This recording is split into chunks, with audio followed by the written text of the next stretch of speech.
Sister wives celebrity Kody and Robyn Brown love cowboy-themed decor, and its symbolism could reveal important facts about their relationship. Hello everyone, welcome to my channel. Please subscribe and keep watching for more details. Sister Wives stars Kody and Robyn Brown are now monogamous, and they seem to be fans of Western-themed decor, as they have a distinctive bow and arrow wall hanging in their home. While cowboys and Indians themes can be problematic due to indigenous rights issues, Western motifs are still a big part of American culture.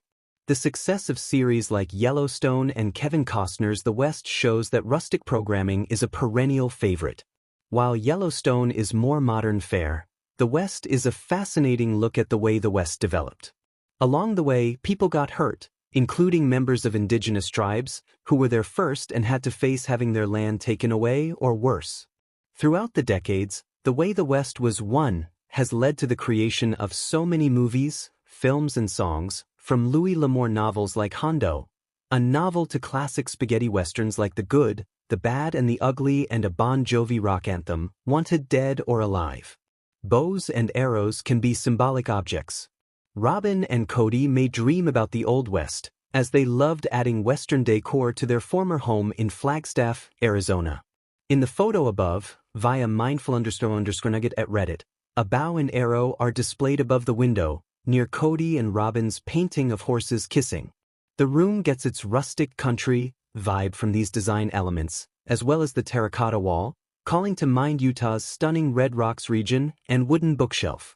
Hues that echo the landscape's beauty and natural materials give this room a touch of Old West whimsy. Kody and Robyn also have a Walmart area rug with a Lone Star pattern.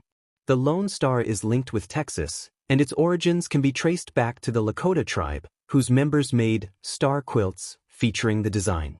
It's a symbol of generosity, resilience, and honor. See the aforementioned Reddit post in question below, where fans discuss Robyn and Kody's taste, mostly very negatively. So, what about the bow and arrow? It's about hunting for the sake of survival. However, it's also about war, standing, and fighting. It could take up to a month for an indigenous person to craft a bow and arrow. Creating enough tension to make the stringed weapon effective was no easy feat. In fact, it was an art form. Firstly, the Lakota tribe wasn't typically active in Utah, where Kody and Robyn live. However, other indigenous tribes were, and they are, Navajo. A weapon will typically symbolize strength, and a bow and arrow does, but according to Navajo lore, as per avid archer, the symbolism goes much deeper. The rainbow shape of the bow is likened to the sky, and the arrow is lightning. The practice of using a bow and arrow is considered sacred. While Kody and Robyn might certainly feel like they need to defend themselves, and perhaps they chose a bow and arrow, if even subconsciously, to create the feeling of being safe and ready for battle, there is another aspect of bow and arrow symbolism. It's actually quite romantic. Some fans of Dan Brown's novel, The Da Vinci Code, might be familiar with the concept of the divine feminine. The bow and arrow has romantic symbolism. Likewise, the bow is feminine and the arrow masculine.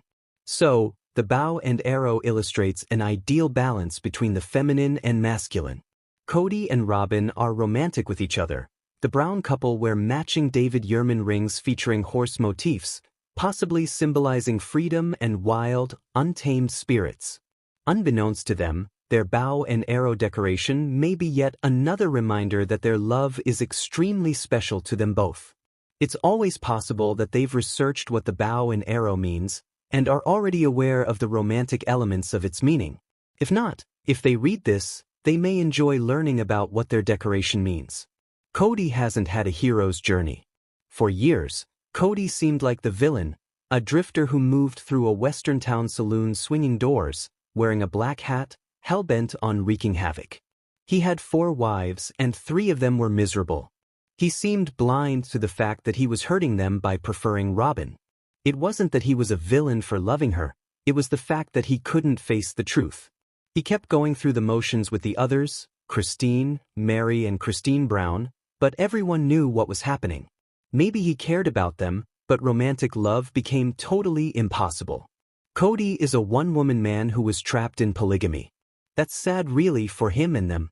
Maybe he felt a religious responsibility to hang in there, dragging out a plural marriage that needed to end for the sake of everyone's emotional well-being. Maybe he felt he had to make things work because he shared children with all the wives. He actually feared letting Robyn down by giving up on polygamy. Kody doesn't want to be a villain anymore. He's got his bitterness and his issues and his bad memories. He's lost his previous son, Garrison Brown. Most people have problems, serious things that lead to sleepless nights and emotional turmoil. This kind of suffering is universal.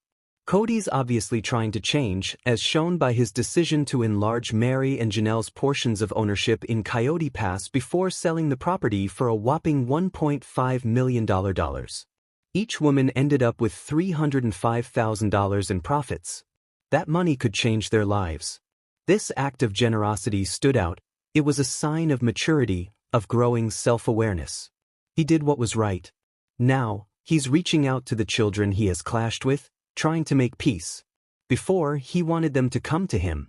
All of this suggests that Kody, older and wiser, is ready to become his best self, a true gentleman who honors the past, and he tries to enjoy his new life with Robyn. There's hope for this sister wives villain, who may actually be on a hero's journey now. If he keeps it up, Kody could wear the white hat with pride.